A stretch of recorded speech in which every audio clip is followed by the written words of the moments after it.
সুপ্রিয় দর্শক, আসসালামু আলাইকুম। সাম্য এগ্রোর পক্ষ থেকে আপনাদের জানাই আন্তরিক অভিনন্দন ও শুভেচ্ছা। প্রিয় দর্শক, আমরা আজকে এসেছি একটা মালচিং পদ্ধতিতে সাথী ফসল চাষ করার যে প্রক্রিয়াটা সেইটা আপনাদের দেখানোর জন্য। প্রিয় দর্শক, আমার সামনে যে বেডটা দেখতে পাচ্ছেন, এই দেখেন মালচিং দিয়ে করা, মাঝখানে প্রায় 4 ফিট 4.5 ফিটের মতো একটা গ্যাপ। দুই পাশে হলো সবজি, মানে লতা সবজি যে করে মালচিং পদ্ধতিতে, সেই লতা সবজির মালচিং পদ্ধতিতে কিভাবে করে সেটা আপনাদের মূলত দেখানোর জন্য আমাদের এইখানে নিয়ে আসা। আমার সামনে আমার এই যে দুই পাশে দুইটা মালচিংয়ের বেড দেখতে পাচ্ছেন। এখানে এই কৃষক ভাই সাথী ফসল হিসেবে দিয়েছে শসা এবং করল্লার মূলত সে মূল চাষটা করল্লা, এবং সাথী ফসল হিসেবে দিয়েছেন শসাটা হয়তো দেখেন প্রিয় বন্ধুগণ, শসার গাছগুলো দেখেন কত মোটা মোটা হয়েছে এবং ফুল ফলও চলে আসছে। এইটার বয়স হলো 30 দিন। এই জমিটার বয়স 30 দিন। অলরেডি করল্লাও চলে এসেছে, শসাও চলে এসেছে।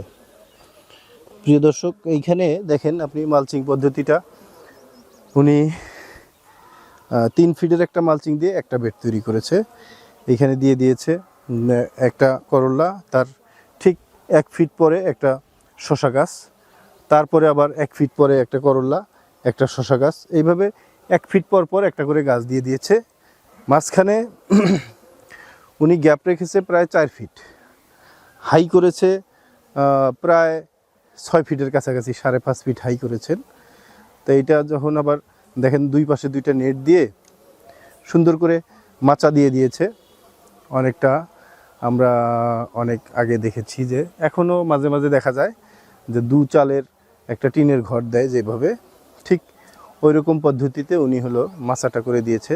এবং দেখেন বন্ধুগণ, এটা অনেক মজবুত, যে এইটার দিয়ে দিয়েছে উপরের ইয়াটা টানা, মাঝখানে নেটটা যাতে পড়ে না যায় সুতা দিয়ে দিয়েছে। প্রিয় বন্ধুগণ, এই পদ্ধতিতে চাষ করলে উনি যে সাথী ফসলটা দিয়েছে তাতে সুবিধা হলো এইখানে গাছটা অনেক জায়গা জুড়ে উঠতে পারবে, এবং আর নিচে যে জায়গাটা আছে এটা দিয়ে অনায়াসে একটা মানুষ প্রবেশ করতে পারবে এবং হারভেস্ট করতে, ফল আহরণ করতেও তার অসুবিধা হবে না। প্রিয় বন্ধুগণ, আমরা আপনাদেরকে মোটামুটি আমরা সব ধরনের সবজির চারা সারা দেশে সরবরাহ করে থাকি। আমরা সবজি চারা উৎপাদন করি এবং বাস কুরিয়ার যোগে সারা দেশেই সরবরাহ করে থাকি। তা আমরা মাঝে মাঝে বিভিন্ন জায়গায় যেই ভাইয়েরা আমাদের কাছ থেকে সবজির চারা নিয়ে যান, তারা কোন পদ্ধতিতে চাষাবাদ করেন, অনেক সময় অনেক ভাইয়েরা পরামর্শ চান। তারপরে অনেক ভাইয়েরা আমাদেরকে নিমন্ত্রণও পাঠান যে আমাদের সবজির বাগানটা একটু দেখে যান, জমিটা একটু দেখে যান, যে আমাদের চাষাবাদ পদ্ধতি ঠিক আছে কিনা। গিয়ে দেখি যে আসলে তারা আমাদের কাছ থেকে যে চারাটা নেওয়ার পরে সঠিক পদ্ধতিতে চাষাবাদ করছে কিনা, বা তারা এই চাষাবাদ করে কতটা লাভবান হচ্ছে, বা আমরা কোন জাত দিচ্ছি তাদেরকে, এই জাতে কি পরিমাণের ফলন হচ্ছে, এরকম আমরা হলো মাঝে মাঝেই তাদের কাছে যাই এবং আপনাদেরকেও দেখানোর চেষ্টা করি যে আসলে কোন জাতটা করলে, কোন সময়ে কোন ফসলটা করলে লাভবান হতে পারবেন, কোন পদ্ধতিতে করলে আপনারা লাভবান হবেন। মূলত এরকম আমরা হলো চেষ্টা করি যে আপনাদেরকে মানে নিজেরা দেখি এবং আপনাদেরকেও দেখানোর চেষ্টা করি। প্রিয় দর্শক, আমাদের যতগুলো ভিডিও আছে আপনারা যদি ভিডিওগুলো দেখেন বুঝতে পারবেন যে আমরা আসলে কোন ধরনের ভিডিও করে থাকি।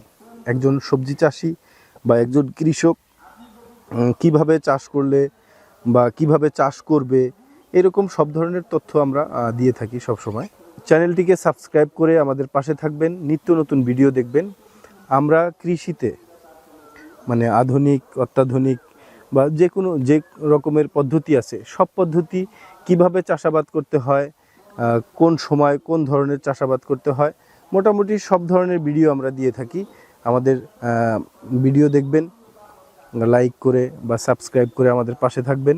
আমরাও প্রতিদিন চেষ্টা করব নিত্য নতুন ভিডিও দেওয়ার জন্য। এই পর্যন্ত আমাদের সাথে থাকার জন্য আপনাদের অসংখ্য ধন্যবাদ। দেখা হবে পরবর্তীতে অন্য কোনো আলোচনা নিয়ে অন্য কোনো জায়গায়। ভালো থাকবেন, সুস্থ থাকবেন।